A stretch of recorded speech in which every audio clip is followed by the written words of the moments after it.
નમસ્કાર, કરુણા ટોક્સમાં સૌનું સ્વાગત છે ને હું છું કૌશિક મહેતા. રાજકોટ ગુરુકુળ એટલે શિક્ષણનું ધામ. શાસ્ત્રીજી મહારાજ એમણે જે શરૂઆત કરી 75 વર્ષ પહેલા, ત્યારે ગુરુકુળની પરંપરામાં એક બહુ મહત્વનો વળાંક હતો. એક ક્રાંતિ, શૈક્ષણિક ક્રાંતિ કયો તો ક્રાંતિ ગણાય. અને એ કારણે હજારો વિદ્યાર્થીઓ જે રીતેનું સંસ્કાર અને શિક્ષણથી ઘડતર થયું, એમાંના કેટલાય આપણા સમાજમાં ઉચ્ચ સ્થાને બિરાજે છે, કેટલાય સંતો એમાંથી મળ્યા છે. અને આ રાજકોટ ગુરુકુળનો વિસ્તારનો વ્યાપ વધતો જ જાય છે. અનેક ગુરુકુળો એની નીચે કામ કરી રહ્યા છે અને એમાં હજારો વિદ્યાર્થીઓ શિક્ષણ પામી રહ્યા છે. રાજકોટ ગુરુકુળની બીજી એક ખાસિયત એ છે કે 1 રૂપિયામાં એક દિવસનો 1 રૂપિયો ને માસિક 30 રૂપિયામાં અહીંયા શિક્ષણ મળે છે.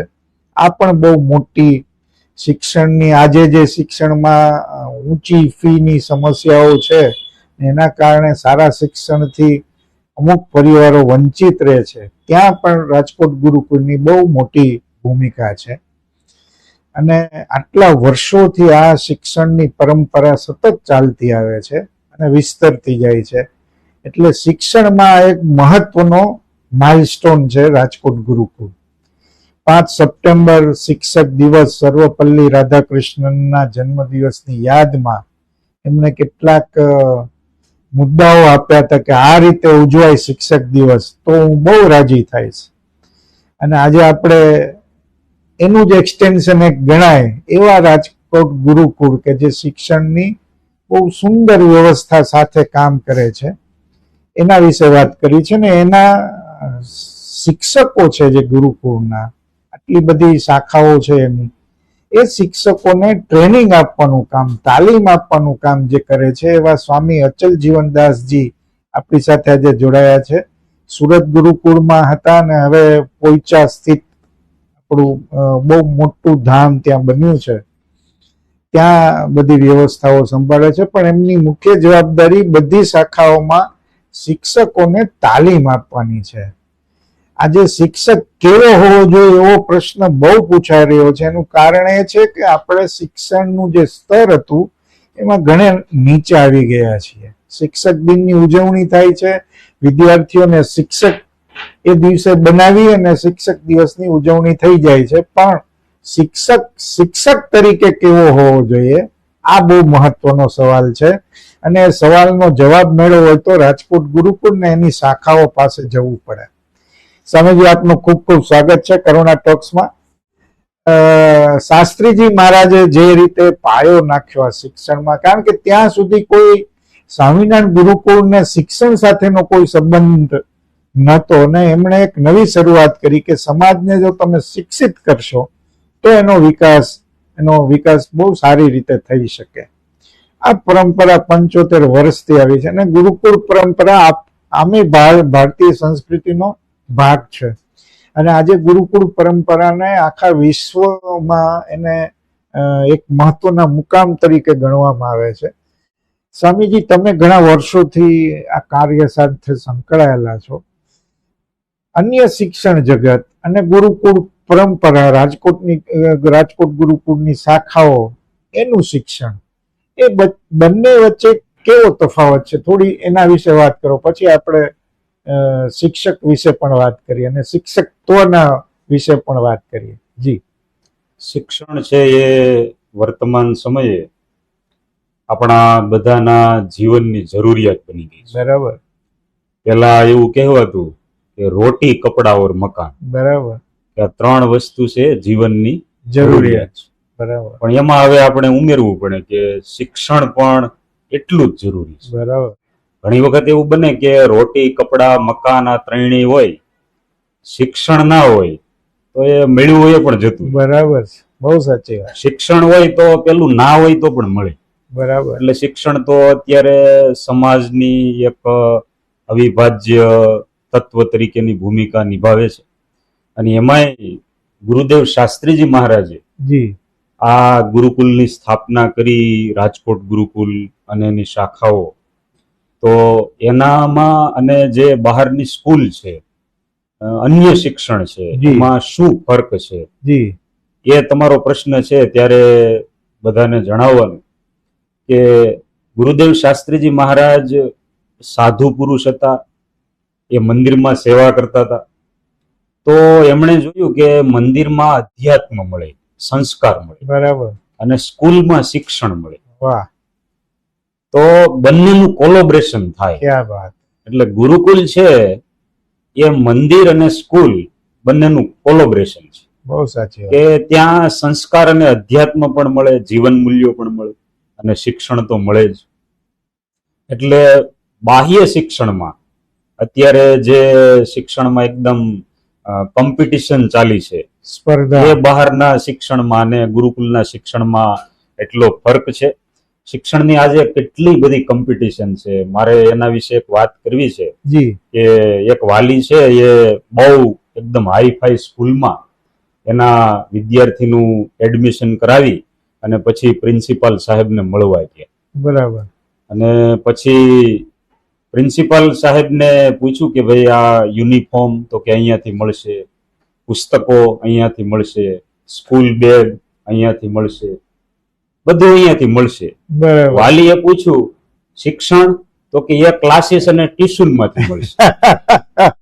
બહુ એટલે આજે સાચી. શિક્ષણ વેચાય છે, જી જી જી. બિઝનેસ થઈ ગયું છે. Business અને થઈ કોઈ ગયું. પણ વસ્તુ અનિવાર્ય હોય એ લગભગ પછી બિઝનેસ ટાઈપ થઈ જાય. બરાબર. પણ એની વચ્ચે ગુરુદેવ શાસ્ત્રીજી મહારાજે બનાવેલું, સ્થાપેલું આ ગુરુકુલ, એની શાખાઓ એ રોલ મોડલ છે. જી. કે અહીંયા શિક્ષણ વેચાતું નથી, જ્ઞાન પીરસાય છે, બરાબર. સંસ્કાર સાથે શિક્ષણ અપાય છે. જ્યારે અમેરિકાના રાષ્ટ્રપતિ બરાક ઓબામા હતા, જી. ત્યારે બિડેન સાહેબ છે, હા. એની પહેલા ડોનાલ્ડ ટ્રમ્પ, અને એની પહેલા બરાક ઓબામા અમેરિકાના રાષ્ટ્રપતિ હતા. એટલે અમેરિકાના ભૂતપૂર્વ રાષ્ટ્રપતિ, અને 2 ટર્મ સુધી એ રાષ્ટ્રપતિ જી. તરીકે ચૂંટાયા, અને ખૂબ સારું એમણે રાષ્ટ્રપતિ તરીકે અમેરિકામાં કામ કર્યું. એ એક વખત અહીંયા ઇન્ડિયા આવ્યા ત્યારે આપણા નરેન્દ્ર મોદી સાહેબ સાથે એમનો કાર્યક્રમ, જી. અને એ કાર્યક્રમમાં બરાક ઓબામાએ એવું કહેલું કે knowledge is the currency of 21st century. બહુ સાચી વાત. કે જ્ઞાન છે ને એ 21મી સદીની કરન્સી છે. જી જી. તો જ્ઞાન એટલે માત્ર શિક્ષણ નહીં, શિક્ષણ સાથે સંસ્કાર્ય જ્ઞાન છે. બરાબર. અને શિક્ષણ સાથે સંસ્કાર હોય તો એ વિદ્યાર્થી, યુવાન દુનિયાના કોઈ પણ દેશમાં જાય, દુનિયાના કોઈ પણ ખૂણામાં જાય, તો એ ક્યાંય નિરાશ ના થાય, ક્યાંય પાછો ના પડે. અને એ જ શાસ્ત્રીજી મહારાજનું વિઝન હતું કે આ ગુરુકુલ દ્વારા એવા હજારો વિદ્યાર્થી, યુવાનો તૈયાર થાય કે એ સમાજને, દેશને, પરિવારને કંઈક સેવા આપી શકે, બરાબર. પોતાના સંસ્કારો દ્વારા જીવન પાડે. જી જી જી. પણ તમારો જે અનુભવ છે વિદ્યાર્થીઓ સાથેનો પણ હોય અને શિક્ષકો સાથેનો હોય. આજે શિક્ષકની પણ એક સમસ્યા છે કે ખાનગી સ્કૂલોમાં પગારની બાબતે શોષણ થાય છે, પણ સારું શિક્ષણ આપવાના પ્રયત્નોમાં સરકારી શાળાઓ પાછળ રહી જાય છે. ત્યાં ફી ઓછી છે, શિક્ષકોને પૂરતો પગાર મળે છે, આર્થિક સલામતી છે. અને આપણે ત્યાં 3 મોડેલ સ્વામી છે. એક તો સરકારી શાળા, એક ખાનગી શાળા, અને એક ગ્રાન્ટેડ શાળાઓ. આપણે ત્યાં 3 મોડેલ આવા છે. મને લાગે દુનિયાના બહુ ઓછા દેશમાં આવા 3 મોડેલ જુદી જુદી જગ્યાએ. શિક્ષણ એટલે શિક્ષણ હોવું જોઈએ, પણ એમાં આ ગુરુકુળની પરંપરાનો એક ભાગ સાવ જુદો પડે છે. એટલે એ શિક્ષણ અને ગુરુકુળમાં મળતા શિક્ષણ વચ્ચે બહુ બધું અંતર આપણે જોઈએ છીએ. પણ આ બધામાં સૌથી મહત્વની વાત તો શિક્ષકની છે કે શિક્ષક કેવો હોવો જોઈએ. સૌથી મહત્વના વિદ્યાર્થીઓને કેવો શિક્ષક આજે જોઈએ. આટલા સમયમાં ઘણો બધો પરિવર્તન આવ્યો છે. ટેકનોલોજીની ભૂમિકા બહુ મહત્વની બનતી જાય છે. આજે વિદ્યાર્થી છે એ ખાલી મગજે ક્લાસરૂમમાં નથી આવતો, માહિતીનો વિસ્ફોટ છે. ત્યારે શિક્ષક કેવો હોવો જોઈએ, આ સૌથી મોટો સવાલ છે. તમે એમને તાલીમનું જ કામ સંભાળી રહ્યા છો, આ વિશે થોડી વાત કરો. શિક્ષક એટલે શિક્ષક શબ્દમાં જ એનો અર્થ રહેલો છે. જી. શી એટલે એમાં શિસ્તબદ્ધતા હોવી જોઈએ, ક્ષ એટલે ક્ષમાશીલતા હોવી વાહ જોઈએ વાહ, અને ક એટલે કર્તવ્ય નિષ્ઠા હોવી જોઈએ. ક્યાં બાત. અને આ ત્રણ તત્વો એવા છે કે એ ટીચર માટે ટોનિકની જેમ કામ કરે છે. સી એટલે શિસ્તબદ્ધતા. જો શિક્ષકના જીવનમાં શિસ્તબદ્ધતા હશે તો એ બાળકના જીવનમાં આવશે. બરાબર. કારણ કે બાળક છે એ ઘરે ચંચળ હોય, એક જગ્યાએ સ્થિર ના હોય. જી. કોઈ પણ બાળક છે કે વિદ્યાર્થી છે કે સ્ટુડન્ટ છે, એ સ્કૂલમાં આવે પહેલા અને સ્કૂલ છોડીને ઘરે જાય પછી એ બરાબર. ઘરમાં સતત મૂવેબલ હોય છે, એક જી જગ્યાએ સ્થિર નથી હોતું. જી. પણ સ્કૂલમાં એટલે કે ક્લાસમાં એક જગ્યાએ બેસી અને એકાગ્ર ચિત્તે એનું ફોકસ સામે બ્લેકબોર્ડ ઉપર અને બ્લેકબોર્ડ દ્વારા ટેક્સ્ટબુક દ્વારા ભણાવતા શિક્ષક ઉપર હોય છે. એકદમ. એટલે એ શિક્ષકને સાંભળે છે, જુએ છે, એના કરતા એનું પાન કરે છે, બરાબર. એની એક એક ચેષ્ટા જુએ છે. તો શિક્ષક છે એની એક ચેષ્ટા સામેના 40, 50, 60 વિદ્યાર્થીઓ એના જીવનમાં પરિવર્તન આપી શકે. બહુ સાચી એટલે વાત. બહુ મોટી શિસ્તબદ્ધતાની જરૂર શિક્ષકના જીવનમાં પડે. દરરોજ એને 50, 60 વિદ્યાર્થીઓ એને પ્રેરણા મળે એવું વર્તન કરવાનું. એટલે શિક્ષકના જીવનમાં શિસ્તબદ્ધતા હોવી જોઈએ. બહુ સાચી વાત. આજે જ્યારે શિક્ષક દિન છે, જી. ડોક્ટર સર્વપલ્લી રાધાકૃષ્ણનનો જન્મદિવસ, એક શિક્ષકથી લઈને રાષ્ટ્રપતિ સુધીની સફર સુધી પહોંચ્યા. અને આજે આપણા દેશની તમામ સ્કૂલોમાં વિદ્યાર્થી છે પોતે શિક્ષક બની અને ક્લાસના અન્ય વિદ્યાર્થીઓને ભણાવે, એને પઠન કરાવે, એઝ એ ટીચર એક દિવસ પૂરતી ભૂમિકા નિભાવે. ત્યારે મારે કહેવું છે કે આજે જે વિદ્યાર્થી સ્કૂલમાં શિક્ષક બન્યા છે, એઝ એ ટીચર એ સવારે સ્કૂલમાં એન્ટર થયા છે ત્યારે એની ફિલિંગ આખી અલગ હોય છે. બરાબર. એ આજે કોઈની સાથે ગપ્પા નહીં મારે, વાહ. એના મિત્રો સાથે ગમે તેવી આમ તેમ રમત પણ નહીં કરે, ડિસિપ્લિનમાં છે. જી જી. એને ખબર છે શિક્ષક હોય ને એને શિસ્તબદ્ધ રહેવું જોઈએ. વાહ આજે હું શિક્ષક બન્યો છું, વાહ. તો એક દિવસ પૂરતા બનેલા શિક્ષકને એટલી શિસ્તબદ્ધતાની જરૂર હોય તો જે રિયલ શિક્ષક છે ને તો કાયમ શિક્ષક રહેવાનું છે, બરાબર. સતત. તો એના જીવનમાં શિસ્તબદ્ધતાની ખૂબ જરૂર પડે. સાથે મારે એ કહેવું છે કે આજના દિવસે શિક્ષક દિનના દિવસે જે વિદ્યાર્થી શિક્ષક બન્યા છે, ટીચર બન્યા છે, એ આખી જિંદગી આજના દિવસને નહીં ભૂલે. બરાબર. અને આમ ગૌરવ ફીલ થતું હશે. આવતીકાલે સવારે એના મિત્રો સાથે શેર કરશે કે કાલે તો મને આવી ફિલિંગ આવી ને એટલો આનંદ આવ્યો અને હું શિક્ષક બન્યો. અને જી. તો એક દિવસ શિક્ષક બનવાથી એને એટલું ગૌરવ ફીલ થાય છે, તો સદાને માટે જે શિક્ષક છે એની કેટલી મોટી જવાબદારી અને એને કેટલું ગૌરવ ફીલ થવું જોઈએ. ક્યાંક ને ક્યાંક એ ગરિમા ઓછી થઈ ગઈ છે, ક્યાંક ને ક્યાંક એ ગૌરવ ઓછું થઈ ગયું છે. તમે જે પગારની વાત કરી તો એના ઉપર ક્યાંક ફોકસ જતું રહ્યું છે. બરાબર. તો શિક્ષક પોતાની ગરિમા ના ભૂલે, પરિસ્થિતિ જે હોય તે પોતાનું ગૌરવ ના ભૂલે, તો હકીકતમાં એનામાં શિસ્તબદ્ધતાનું નિર્માણ થાય. સી એટલે શિસ્તબદ્ધતા, ક્ષ એટલે ક્ષમાવાન. શિક્ષક છે એમાં ક્ષમાશીલતા પણ હોવી જોઈએ. એકદમ કડક શિસ્તથી વિદ્યાર્થીઓને ભણાવ્યા જ કરે તો વિદ્યાર્થી છે, બાળક છે, પ્રેમની ભાષા સમજે છે. વાહ વાહ વાહ. એક વિદેશમાં એક દંપતી હતું ને, એમણે વિચાર કર્યો કે ભાઈ આપણે એક ચાઇલ્ડ તો છે પણ આપણે એક ચાઇલ્ડ છે ને એડોપ્ટ કરીએ. બરાબર. એટલે કોઈ એક જ્યાં અનાથ બાળકોનું સેન્ટર હોય ત્યાં એ દંપતી ગયું અને એક 8 વર્ષનું બાળક જે થોડું ઘણું સમજી શકે, બોલી શકે, એમને મળ્યા. એ બાળક સિલેક્ટ કર્યું કે આ બાળકને અમારે દત્તક પુત્ર તરીકે સ્વીકારવું છે. પછી એની સાથે વાત કરી કે બેટા તારે અમારી સાથે આવવાનું છે.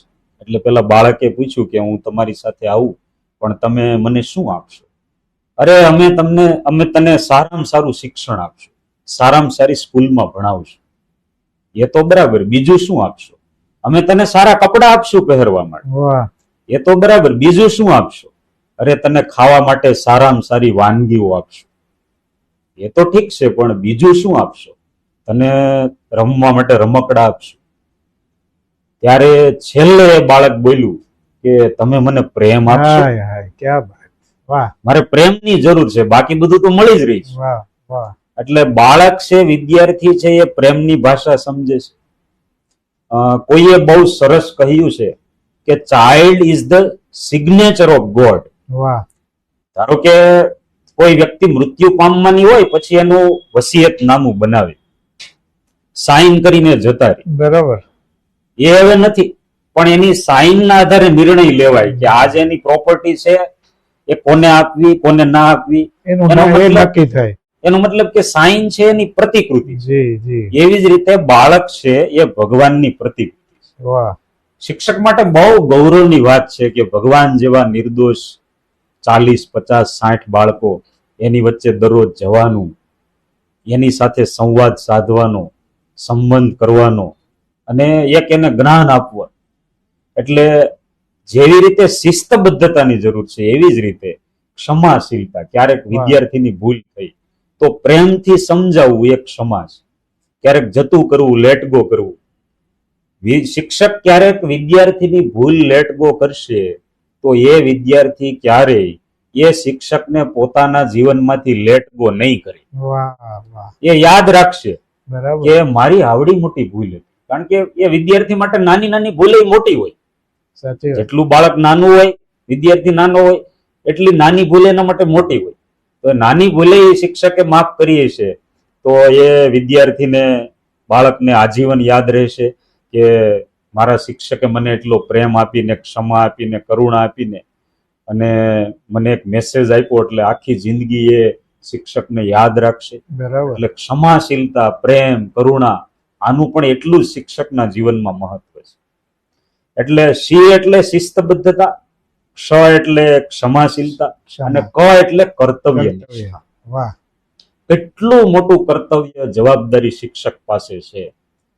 તમે વિચાર કરો, આ દુનિયાના દરેક ઘરમાં લગ્ન પછી, પતિ પત્નીના લગ્ન થાય ત્યાર પછી સૌથી આનંદનો અવસર એ પરિવારમાં બાળકના જન્મ થવાનો છે. બરાબર.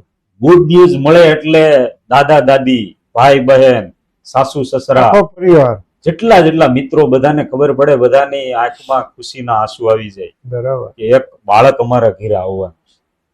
તો જે બાળકને માતા પિતા એટલી પ્રાયોરિટી આપે છે, કેટલાય નિસંતાન દંપતીઓ હોય છે, તીર્થયાત્રાની યાત્રા, તીર્થ સ્થળોની યાત્રા કરીને, માનતા કરીને, પ્રાર્થના કરીને ભગવાનને ખૂબ વિનવે છે કે ભાઈ અમને દીકરો આપો, સંતાન આપો.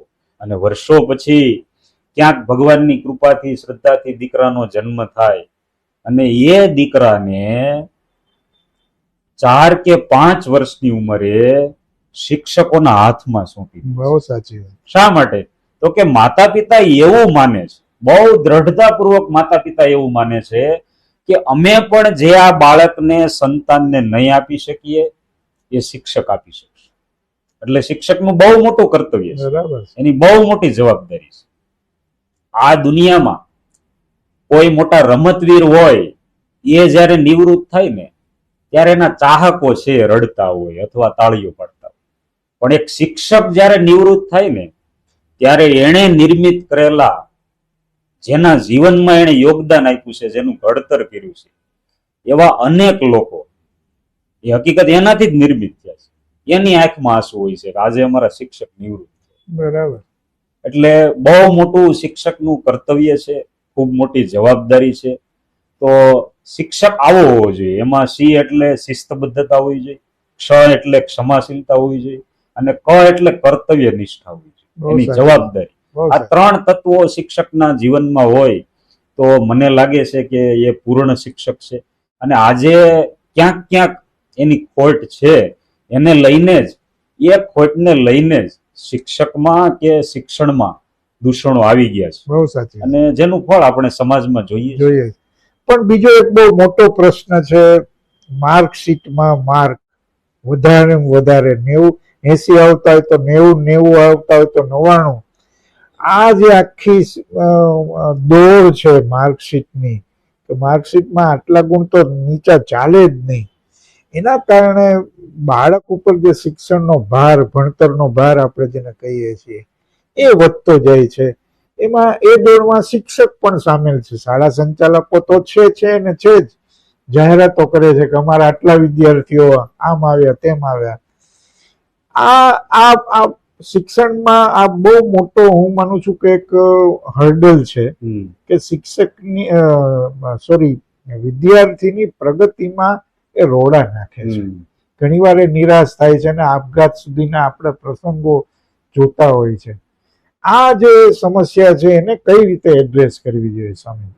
બહુ સાચી વાત તમે કરી છે કે આપણે અત્યારે વર્તમાન કાળે આપણા વિદ્યાર્થીઓ શિક્ષણનું ખૂબ ભાર અનુભવે છે અને પરીક્ષામાં કોમ્પિટિશન, માર્ક્સ લેવામાં કોમ્પિટિશન. આપણને બધાને ખબર છે કે આજથી વર્ષો પહેલા 60% આવતા તોય પેંડા વેચતા રાજી થઈ જાય આખા ગામમાં, અને દાદા અને બાપા ને બધા વાતો કરતા કે ભાઈ અમારા દીકરાને તો 60% આવ્યા છે. બરાબર. આજે 60% ની કઈ વેલ્યુ નથી. 90 પ્લસ એના કરતા વધારે ટકા. એટલે બહુ મોટી કોમ્પિટિશન ચાલે છે અને એનું જ ભાર વિદ્યાર્થીઓ ઉપર આવી રહ્યું છે. તમે સ્કૂલોમાં જાઓ એટલે લખેલું હોય છે ભાર વિનાનું ભણતર. તો મને તો ઘણી વખત વિચાર આવે કે 4થા કે 5મા ધોરણમાં ભણતો એકદમ નાનો વિદ્યાર્થી હોય અને કેવડી મોટી એની સ્કૂલ બેગ હોય. સાચી વાત છે. અને કોલેજમાં તમે જઈ આવો, એક કોથળો ઉપાડી શકે એવડું એનું શરીર હોય પણ એક જ બુક લઈને આટો મારે. હવે આ જે વિપરીત પરિસ્થિતિ છે ને આપણે જ ક્યાંક હવે હેન્ડલ કરવી પડશે, એનું સોલ્યુશન કરવું પડશે. બરાબર. એ સ્કૂલ બેગ થી લઈ એક્ઝામ સુધી, માર્ક સુધી બધી આવું છે. જેટલો વિદ્યાર્થી નાનો હોય એટલું જ એના ઉપર પ્રેશર વધારે હોય. અને જયારે સમજણો થાય ત્યારે એને ખબર પડે કે ભાઈ આ કઈ પ્રેશર લેવાની જરૂર નથી, ત્યારે બહુ મોટું થઈ ગયું હોય. બરાબર છે. તો એમાં ખાસ તો શિક્ષકોએ અને ખાસ કરીને વાલીઓએ બહુ અગત્યનો રોલ ભજવવાની છે. બરાબર. કારણ કે મોટા ભાગે વાલીઓને પાડોશીનો છોકરો જ સારો અને સતત એને ટોર્ચિંગ કર્યા કરે કે જો આપણે પેલા પાડોશમાં છોકરો રહી છે એને કેટલા માર્ક્સ આવ્યા, એ કેટલો હોશિયાર. બરાબર. પણ દરેક વાલીઓને અને શિક્ષકોને આજે શિક્ષક દિનના દિવસે મારે કહેવું છે કે આ દુનિયાના દરેક બાળકમાં કાંઈક ને કાંઈક એક ખૂબી હોય છે. ખૂબી આપણે ઓળખી લેવી જોઈએ. બહુ સાચી વાત. અને જો એ ઓળખી લેવામાં આવે ને એમાં એને પ્રોત્સાહન આપવામાં આવે તો એક્ઝામ, માર્ક્સ આ બધું ગૌણ થઈ જાય અને એક ભાર વગરનું ભણતર આપણે વિકસાવી શકીએ. એક બહુ રિયલ એક્ઝામ્પલની મારે વાત કરવી છે. સ્પેનમાં એક છોકરો એ સ્કૂલમાં ભણવા જાય પણ ભણવામાં કઈ એને એટલા બધા માર્ક્સ ના આવે અને રસ ના પડે.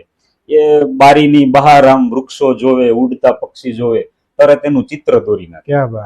ચિત્ર દોરવામાં એની માસ્ટર.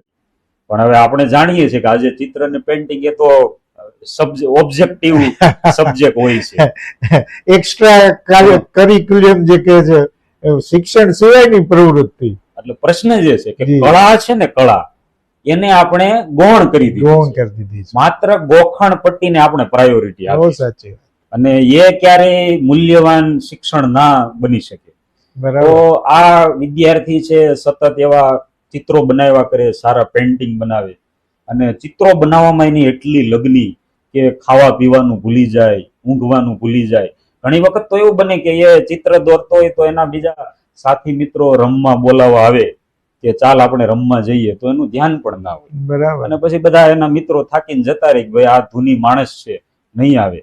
અને પણ એના માતા પિતા અને એના જે પેન્ટિંગના ચિત્રના ટીચર હતા એને આ કળાને ઓળખી લીધી કે ભાઈ આ બાળક ભલે બીજા બધા વિષયોમાં એટલું પરફોર્મન્સ આપી શકે એમ નથી પણ આની કળા છે એ ચિત્ર માટે સમર્પિત કરવા જેવી છે. માતા પિતાએ પ્રોત્સાહન આપ્યું, શિક્ષકે પ્રોત્સાહન આપ્યું અને એ છોકરો ભવિષ્યનો ખૂબ મોટો ચિત્રકાર બન્યો જેનું નામ પાબ્લો પિકાસો. લિયોનાર્દો વિન્ચીનું આપણે નામ સાંભળ્યું છે, જેમણે મોનાલિસા ચિત્ર બનાવ્યું.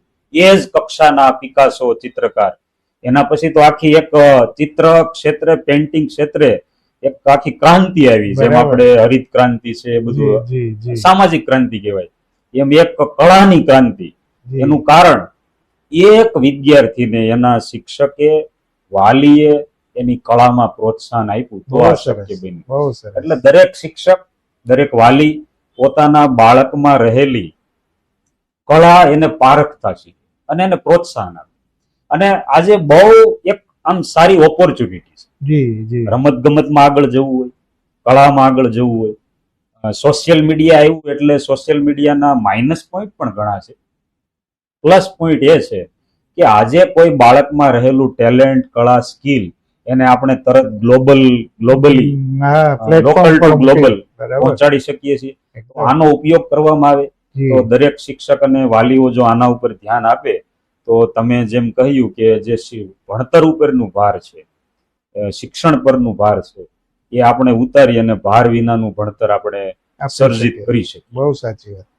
પણ ગુરુકુળની એક પરંપરામાં એ પણ છે કે શિક્ષણ સિવાયની પ્રવૃત્તિઓને પણ ઉત્તેજન આપવું. તમે જેમ કહ્યું પાબ્લો પિકાસોનો તમે દાખલો પણ આપ્યો, એવી જ રીતે ગુરુકુળના વિદ્યાર્થીઓ કળાઓમાં પણ બહુ અગ્રેસર હોય છે. સ્વામીજી, મને એ જાણવું છે કે તમે આ તાલીમ સાથે સંકળાયેલો છે, ગુરુકુળમાં શિક્ષકની પસંદગી થવાના કોઈ ધોરણો હશે, અથવા તો શિક્ષક બની ગયા પછી તમે જેમ કહ્યું કે એની તાલીમ કરતા હશો, તો એમાં શું તમે સમજણ આપતા હો છો, ટીપ આપતા હો છો કે ભાઈ શિક્ષકે આ રીતે કામ કરવું જોઈએ? સૌથી પહેલા તો અમારા ગુરુકુલમાં શિક્ષક છે એ નિર્વ્યસની હોવો જોઈએ. હા, બહુ સરસ. કારણ કે વર્તમાન કાળે વ્યસન છે એ ભારત દેશનું બહુ મોટું ભયંકર દૂષણ છે. કેવો સરસ આપણને દેશ મળ્યો છે, જી. દુનિયાનો સૌથી યુવાન દેશ આ ભારત બરાબર. દેશ, youngest country in the world. Yes. Bharat દેશમાં 18 થી 45 વર્ષના 60% લોકો રહે છે. બરાબર. એટલા યુવાનો આખા યુરોપ ખંડમાં નથી, અમેરિકા ખંડમાં નથી. જાપાન દેશના આપણે ખૂબ વખાણ સાંભળ્યા છે અને ખૂબ સારો દેશ કહેવાય છે. ટેકનોલોજીમાં ખૂબ આગળ છે, ત્યાંનું શિક્ષણ પણ સારું છે. જી. પણ જાપાનમાં બાળકોનો જન્મદર એકદમ ઘટી ગયો છે અને યુવાનો તો એકદમ ઓછા. વૃદ્ધોની સંખ્યા બહુ વધી છે. જાપાનમાં તમે પોતે જઈને જુઓ તો તમને બધે વૃદ્ધો જ જોવા મળશે. બરાબર છે. હવે એ વૃદ્ધો કેટલા વર્ષ, જી જી. એના પછી યુવાનો નથી ને સામે બાળકોનો જન્મદર નથી. આખા વિશ્વ પાસે જે સંપત્તિ નથી એ યુવા સંપત્તિ આપણી પાસે છે. બહુ સાચી વાત. પણ એ યુવાનો શું કરે છે તો કે વ્યસન પાછળ ગાંડા છે. બરાબર છે. તમે રસ્તા પર નીકળો તો ગલ્લા ઉપર, ગમે ત્યાં એવા સ્થળો ઉપર એ બધા ઊભા હોય ને વ્યસન કરતા હોય, ગુટખા, માવા, તમાકુ. અને વ્યસન ગુટખા તમાકુથી શરૂ થઈને આજે દારૂ, ડ્રગ્સ. ડ્રગ્સ સૌથી ખતરનાક જે દૂષણ છે એ છે. બહુ મોટું વ્યસન. અને ગુટખા તમાકુને તો હવે નોર્મલ વ્યસન માનવામાં આવે છે. એ તો સામાન્ય વ્યસન, એને ગંભીરતાથી નથી લેવાતું. બહુ વીઆઈપી વ્યસન કરવું હોય તો તમારે દારૂ પીવો જ પડે. આવી વાતો થવા પડી છે. અને એ ટ્રેન્ડ પાછળ સ્ટેટસ ગણાય છે. હા. તો વ્યસન છે સ્ટેટસ બની ગયું. હમ. તો આવા સમયે ગુરુકુલ જેવી સંસ્થાઓ, સારા સજ્જન માણસોએ વિચારવું પડશે કે શિક્ષકના જીવનમાં જો નિર્વ્યસની પણ હશે હા. તો બાળકોના જીવનમાં વ્યસન નહીં આવે. બરાબર. એક નિર્વ્યસની શિક્ષક હજારો યુવાન નિર્વ્યસની બનાવે છે. બહુ સાચી. શિક્ષકના જીવનના આધારે હજારો વિદ્યાર્થીઓ નિર્વ્યસની બને છે. એના જીવનમાં ક્યારેય વ્યસન આવતું નથી. એટલે સૌથી પહેલું તો નિર્વ્યસની પણ. બરાબર. બીજું પ્રામાણિકતા. વાહ. અમારા ગુરુકુલમાં કોઈ પણ શિક્ષક આવે તો અમે એના જીવનમાં પ્રામાણિકતા છે, એનો સ્વભાવ પ્રામાણિક છે, એ ખાસ મેન્શન કરીએ છીએ. બરાબર. કારણ કે પ્રામાણિકતા એટલા માટે જરૂરી છે કે ભારત દેશમાં વ્યક્તિગત રીતે જેમ વ્યસન દૂષણ છે એવી રીતે સામૂહિક રીતે ભ્રષ્ટાચાર દૂષણ છે. બહુ સાચું. કલામ સાહેબે તો મુખ્ય જે 3 સમસ્યા હતી એમાંની એક આ ભ્રષ્ટાચાર ગણાવી હતી. એટલે ભ્રષ્ટાચાર એ સામૂહિક દૂષણ. જી જી. આપણા દેશ પાસે આજે વિકાસ છે, ટેકનોલોજી છે અને સતત ગ્રોથ પણ છે. એટલે કે અપડેટ પણ સમય પ્રમાણે પ્રગતિ જેને કહેવાય એ પ્રગતિ પણ છે. પણ એક આ ભ્રષ્ટાચાર રૂપી કરપ્શન રૂપી અજગર એવો છે કે એ ક્યાંક ને ક્યાંક બધું ખોતરા કરે છે, ગળી જાય છે. એટલે જે 100% રિઝલ્ટ મળવું જોઈએ બરાબર. એ મળતું નથી ને બધાને અસંતોષ રહે છે કે આપણી પાસે જે હોવું જોઈએ નથી. હકીકત છે પણ એ ભ્રષ્ટાચાર ગળી જાય છે. બહુ સાચી વાત. તો ભ્રષ્ટાચારને નાબૂદ કરવા માટે પ્રામાણિકતા ખૂબ જરૂરી છે. અને પ્રામાણિકતા હશે શિક્ષકમાં તો એ વિદ્યાર્થીઓમાં આવશે. શિક્ષક પોતે જ્યારે પ્રામાણિક બનશે ત્યારે એ વિદ્યાર્થીઓમાં ચોક્કસ એ બધા ગુણો ખીલશે.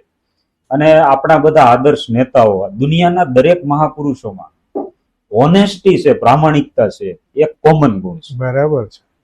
એક બહુ સરસ આર્ટિકલ મેં વાંચેલો કે ગાંધીજી છે એ જ્યારે જેલમાં ગયા અને પછી થોડા સમય પછી છૂટી ગયા જેલમાંથી, તો એમને ઇન્ટરવ્યુમાં પૂછ્યું કે ભાઈ તમે તો જેલમાંથી છૂટી ગયા પણ અમને કોઈ જેલમાં પૂરશે ભવિષ્યમાં તો અમે કઈ રીતે છૂટશું? એટલે ગાંધીજીએ કહેલું કે ભાઈ મારો ફોટો છાપેલી નોટ છે ને એ તમને જેલમાંથી છોડાવશે. તો આર્ટિકલ આપણને બતાવે છે કે આજે પૈસો હોય તો બધું કામ તો થાય કામ છે. તમારું પતી જાય. એક વ્યક્તિ છે એને જેલમાં પૂર્યા તો પૂછ્યું કે ભાઈ તમે જેલમાં શા માટે ગયા હતા? તો કે લાંચ લીધી ને એટલે. તો જેલમાંથી છૂટશો કઈ રીતે? લાંચ આપી. તો તમામ જગ્યાએ આજે ભ્રષ્ટાચાર છે. જી. તો એની સામે લડવા માટે શિક્ષકોએ પ્રામાણિક બની અને બરાબર. વિદ્યાર્થીઓમાં એ પ્રામાણિકતાના મૂલ્યનું ઘડતર કરવું પડશે. એટલે આ બે મૂલ્ય ખાસ અમે જોઈએ છે. જી જી જી. મૂલ્ય બેઝ અમારું શિક્ષણ છે ગુરુકુલમાં. બરાબર છે. તો ખાસ તો પહેલા આ બંને મૂલ્યો જોઈએ કે નિર્વ્યસની પણ હોવું જોઈએ અને પ્રામાણિકતા હોવી જોઈએ. આ બે મૂલ્યો હોય એટલે મને એવું લાગે છે કે એ શિક્ષક નીચે ઘડાયેલા વિદ્યાર્થીઓ ભારત દેશને, સમાજને ઉજ્જવળ ભવિષ્ય આપશે. બહુ સાચી વાત. પણ જ્યારે તમે શિક્ષકોને તાલીમ આપતા હો કે ભાઈ આ ટેકનોલોજીનો જમાનો છે, એને શિક્ષણ સાથે તમે સમાયોજન કેવી રીતે કરવું, એનો ઓવરડોઝ ન થઈ જાય, આ બધી પણ કેટલીક સમસ્યાઓ છે. જે શિક્ષકગણ છે તમારી પાસે એને અપડેટ થવું જોઈએ, એને સમય સાથે તાલ કેમ મિલાવવો જોઈએ, એ માટે તમે શું કરો છો? અમારા બધા ગુરુકુલના કેમ્પસમાં, સ્કૂલના સ્ટ્રક્ચરમાં સ્માર્ટ બોર્ડ છે. જી વાહ. ટેકનોલોજીનો પૂરેપૂરો ઉપયોગ છે. જી. અને વિદ્યાર્થીઓ છે એ શિક્ષકો પાસેથી એ ટેકનોલોજી શીખે છે. ગુરુદેવ શાસ્ત્રીજી મહારાજે સ્થાપેલી આ ગુરુકુલ પરંપરા, એના સંસ્કારો પુરાતન છે પણ વાહ. શિક્ષણ આધુનિક છે. ક્યાં વાત. એટલે આધુનિક શિક્ષણ અને પુરાતન સંસ્કાર બંનેનો સમન્વય, બંનેનું કોલોબરેશન છે. વાહ. આજે 2 in 1 નો જમાનો છે. જી. આજે ટૂથપેસ્ટ લઈએ તો એમાં લખેલું હોય 2 in 1. તો ગુરુદેવ શાસ્ત્રીજી મહારાજને વર્ષો પહેલા ખબર હતી કે ભાઈ આ શિક્ષણ ક્ષેત્રે પણ 2 in 1 ની જરૂર પડશે. બરાબર. એટલે સ્વામીએ બહુ વિચાર કરીને આ મોડેલ આપ્યું છે કે જેમાં સંસ્કારો પુરાતન, કે ઋષિ મુનિઓ વખતે ગુરુકુલમાં જે સંસ્કાર શીખવવામાં આવતા હતા જી. એ સંસ્કારો આજે બાળકને આપવામાં આવે. પણ શિક્ષણ એ આધુનિક હોવું જોઈએ, વાહ. એ ટેકનોલોજીથી યુક્ત હોવું જોઈએ. બરાબર. તમે વિચાર કરો કે કૃષ્ણ ભગવાન સાંદીપની ઋષિના આશ્રમમાં ભણવા ગયા તો એ આવડા મોટા ભગવાન હતા, છતાંય દરરોજ ઉઠી ગુરુની સેવા કરે, આશ્રમ વાળે, બરાબર. યજ્ઞ માટે લાકડા લેવા જાય જંગલમાંથી, સમિત લેવા જાય. જી. રામચંદ્રજી ભગવાન હતા તો એ વશિષ્ઠ વાલ્મીકીના આશ્રમમાં જઈને ભણે અને બધી સેવા કરે, સંસ્કાર મેળવે. તો એ પ્રાચીન ગુરુકુલોમાં જેવા સંસ્કાર આપવામાં આવતા હતા એવા સંસ્કાર આપવામાં આવે છે. અને વર્તમાન કાળે જે શિક્ષણની હકીકત જરૂરિયાત છે એ શિક્ષણ વિદ્યાર્થીઓને આપવામાં આવે છે. એટલે આધુનિક શિક્ષણ અને આપણા સાંસ્કૃતિક સંસ્કારો, આ બંનેનું કોલોબરેશન એ અમારા શિક્ષકોમાં અમે કરીએ છીએ. ખાસ એની તાલીમ આપીએ છીએ અને એ બંનેનો સુમેળ વિદ્યાર્થીઓમાં આવતો રહે, સતત વિદ્યાર્થીઓમાં એનું સિંચન થાય, એ ખાસ અમે શિક્ષકોને ટ્રેનિંગ તરીકે આપીએ છીએ.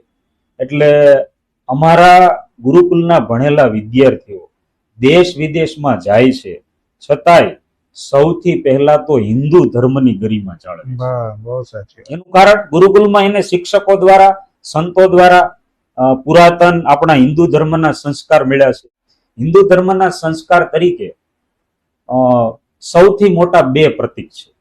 એક તો ગળામાં કંઠી હોવી જોઈએ, આ હિન્દુ ધર્મનું પ્રતીક છે. જી જેવી રીતે મુસ્લિમો હોય તો એના ગળામાં તાવીજ હોય, ક્રિશ્ચન હોય તો એના ગળામાં ક્રોસ હોય, એવી રીતે દરેક હિન્દુ હોય જે હિન્દુ ધર્મને માને છે એના ગળામાં કંઠી. બીજું, કપાળમાં હિન્દુ ધર્મના પ્રતીક તરીકે તિલક કે ચાંદલો હોય.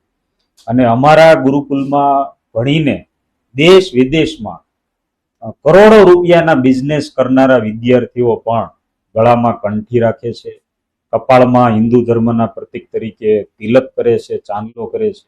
અને એણે પોતે જે શિક્ષણ મેળવ્યું છે એના આધારે ખૂબ સારી જોબમાં પ્રામાણિકપણે કર્તવ્ય નિષ્ઠાથી પોતાનું કાર્ય બજાવે છે. એટલે શિક્ષકોને ખાસ અમે આ બે જ તત્વો આપીએ છીએ કે તમારે એને અત્યારનું સમય પ્રમાણેનું આધુનિક શિક્ષણ આપવાનું છે, પણ સંસ્કારો તો આપણા પરંપરાના, આપણી પુરાતન પરંપરાના સંસ્કારો એમાં જળવાઈ રહે એ ખાસ જોવાનું છે. એટલે આ બે અગત્યના તત્વો છે. અને મને એવું લાગે છે કે શિક્ષકો જ્યારે આ બે તત્વોને મેન્શન કરી લે તો એના દ્વારા ઘણા બધા વિદ્યાર્થીઓ ભવિષ્યમાં સારા માર્ગ ઉપર જઈ શકે. બહુ સાચી વાત. ના સ્વામીજી, તમે બહુ સરસ વાત કરી શિક્ષક દિવસે, અને શિક્ષકની જે વ્યાખ્યા કરી, શિક્ષક શિસ્તબદ્ધ હોવો જોઈએ, ક્ષમાવાન હોવો જોઈએ ને કર્તવ્ય નિષ્ઠ હોવો જોઈએ. આ ત્રણ તત્વો જો શિક્ષકમાં હોય તો શ્રેષ્ઠ શિક્ષક બને એની ગેરંટી તમને મળે છે. શિક્ષક દિવસે આજે આપણે આ જ સંદેશ લઈને આગળ વધવાની જરૂર છે. અને રાજકોટ ગુરુકુળમાં જે શિક્ષણ અને સંસ્કારની પરંપરા છે એનો વ્યાપ ગુરુકુળની સિવાયની સંસ્થાઓમાં પણ થાય એવું આપણે અપેક્ષા રાખીએ. એ જ આ શિક્ષક દિવસનો સંદેશ છે. સ્વામીજી, આપ કરુણા ટોક્સમાં અહીંયા સ્ટુડિયોમાં પધાર્યા અને બહુ મજાની વાત દાખલાઓ સાથે કરી. તમારો ખૂબ ખૂબ આભાર. મને પણ ખૂબ આનંદ થયો. જી જી જી, ધન્યવાદ. Thank you.